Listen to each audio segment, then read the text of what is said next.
Hello friends, வணக்கம். Welcome to நம்ம வீட்டு ஃபுட். இன்றைக்கி நம்ம கிச்சனில் வரகரிசி பொங்கல் எப்படி பண்ணுறதுன்னு பார்க்கலாம்.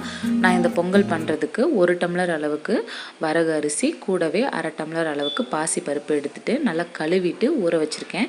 இது கிட்டத்தட்ட 1 மணி நேரம் 1.5 மணி நேரமாக ஊறிட்டுருக்கு. எந்த ஒரு அரிசி பருப்பு பொறுத்த அளவுக்கு நமக்கு 1 மணி நேரத்துக்கு மேலே ஊறிச்சு அப்படின்னா அந்த அரிசி பருப்பில் இருக்கக்கூடிய சத்துக்கள் நமக்கு முழுசாக கிடைக்கும் அப்படின்னு சொல்லுவாங்க. இப்போ அடுத்ததான் நம்ம பொங்கல் தாளிச்சிடலாம். ஒரு குக்கர் அடுப்பில் வச்சுருக்கேன்.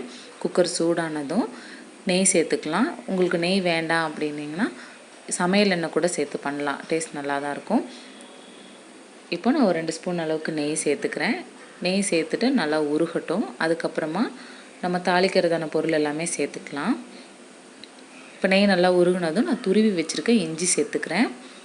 இஞ்சி பார்த்திங்கன்னா கட் பண்ணி போட்டால் வாயில் கடிப்படும் பொழுது சில பேர்த்துக்கு பிடிக்காது. இந்த மாதிரி துருவி போட்டால் இஞ்சி போட்டிருக்கிறதே தெரியாது. அடுத்ததான் விதை நீக்கிட்டு பச்சை மிளகாய் சேர்த்துருக்கேன். அதுக்கப்புறம் கொஞ்சமாக கருவேப்பிலை. இப்போ குழந்தைங்கள்லாம் சாப்பிட்றாங்கன்னா காரமாக இருக்கிற மாதிரி இருக்கும். அதனால வாசனைக்காக ஒரு பச்சை மிளகாவை விதை நீக்கிட்டு சேர்த்துருக்கேன். அப்போ நமக்கு காரம் தெரியாது, அந்த வாசனை மட்டும்தான் இருக்கும். அடுத்ததான் மிளகு சேர்த்துக்கலாம். மிளகை லைட்டாக அப்படியே பொரிய விட்டுடலாம். இதெல்லாம் சேர்க்கும்போது நெய் காஞ்ச உடனே அடுப்பு ஃபுல்லாகவே சிம்மில் போட்டுருங்க. அதுக்கப்புறம் இதெல்லாம் சேர்க்கும்போது தான் கொஞ்சம் கருகாமல் நமக்கு பர்ஃபெக்டாக பொரிஞ்சு வரும். அடுத்ததாக சீரகம் ஒரு 1.5 ஸ்பூன் அளவுக்கு சேர்த்துக்கிறேன். பொங்கலை பொறுத்தளவுக்கு மிளகும் சீரகமும் கொஞ்சம் நல்லா பொரிஞ்சு வாசனை வர அளவுக்கு இருந்தால் தான் நல்லாயிருக்கும். அதே மாதிரி கொஞ்சம் கூடுதலாக இருக்கணும், அப்போ தான் நல்லாயிருக்கும். இப்போ இது எல்லாமே லைட்டாக பொரிஞ்சு வந்ததுக்கப்புறமா நம்ம கழுவி வச்சுருக்கிற அரிசியில் இருக்க தண்ணியை வடிச்சிட்டு இந்த நெய் கூடவே சேர்த்து நல்லா நம்ம வறுத்துடலாம். இது ஸ்லோ டு மீடியம் ஃப்ளேமில் போட்டுட்டு ஒரு 3 நிமிஷம் நல்லா வறுத்து எடுக்கணும். அந்த மாதிரி நம்ம வறுத்தோம் அப்படின்னா இந்த அரிசி பருப்புலேருந்து ஒரு நல்ல வாசனை வரும். அதுக்கப்புறமா நம்ம தண்ணியை அளந்து ஊற்றிக்கலாம். இதே மாதிரி நல்லா வறுத்துட்டே இருக்கணும்.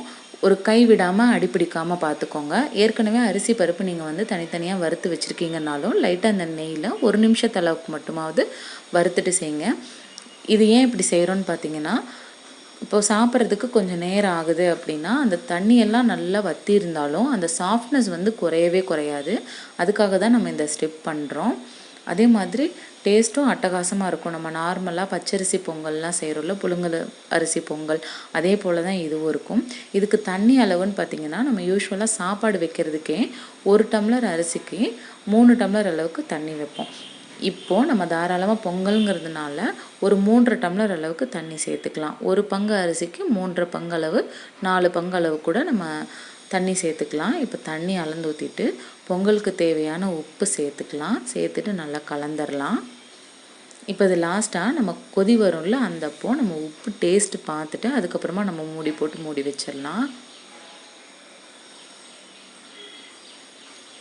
உங்களுக்கு உப்பு பத்தலை அப்படின்னா இந்த ஸ்டேஜில் நீங்கள் சேர்த்துக்கலாம். இது இப்படியே லைட்டாக கொதி வரட்டும். அதுக்கப்புறமா மூடி போட்டு வச்சிடலாம். இது மூடி போட்டதுக்கப்புறமா நமக்கு ஒரு 4 விசில் இல்லைன்னா 5 விசில் வந்தால் போதும். 4 விசில் மேக்ஸிமம் கரெக்டாக இருக்கும். நீங்கள் உங்கள் குக்கர் பொறுத்து போடுற அரிசியினோட அளவை பொறுத்து விசில் விட்டுக்கோங்க. இப்போ விசில் செட்டில் ஆனதுக்கப்புறமா ஓப்பன் பண்ணலாம். இது பார்த்திங்கன்னா சுத்தமாக நமக்கு அடிப்பிடிச்சே இருக்காது. இப்போ மேலாப்பில் லைட்டாக கொஞ்சமாக நெய் விட்டுறலாம். அப்போ தான் இன்னும் மணமும் சுவையும் ரொம்ப நல்லாயிருக்கும். உங்களுக்கு நெய் வேணாம் அப்படின்னா நீங்கள் தாராளமாக ஸ்கிப் பண்ணிக்கலாம். இது சேர்க்கணும் அப்படிங்கிற கட்டாயம் கிடையாது. எப்போவுமே நம்ம பச்சரிசியில் இல்லை புழுங்கல் அரிசியில் கூட நம்ம சில பேர் செய்வோம். அந்த மாதிரிலாம் செய்கிறதுக்கு பதிலாக இந்த மாதிரி சிறுதானியத்துலேயும் செஞ்சு சாப்பிட்டோம் அப்படின்னா ரொம்ப ஹெல்த்தியானதும் கூட. இப்போ கொஞ்சமாக நெய் விட்டுட்டு எல்லாத்தையும் நம்ம நல்லா கலந்துடலாம். இது சாம்பார், சட்னி இந்த மாதிரி 2 கூடையும் வச்சு சாப்பிட்டோம் அப்படின்னா டேஸ்ட்டு சும்மா அட்டகாசமாக இருக்கும். அவ்வளோதான். இப்போ அடுத்ததாக பிளேட்டிங் பண்ணிவிட்டு பார்க்கலாம். இதே மாதிரி நீங்களும் ட்ரை பண்ணி பாருங்கள். பார்த்துட்டு எப்படி இருக்குது அப்படிங்கிறத என் கூட ஷேர் பண்ணிக்கோங்க. வரகரிசியில் மட்டும் இல்லை, இதே மாதிரி குதிரைவாலி, திணை எதில் வேணால் பண்ணலாம்.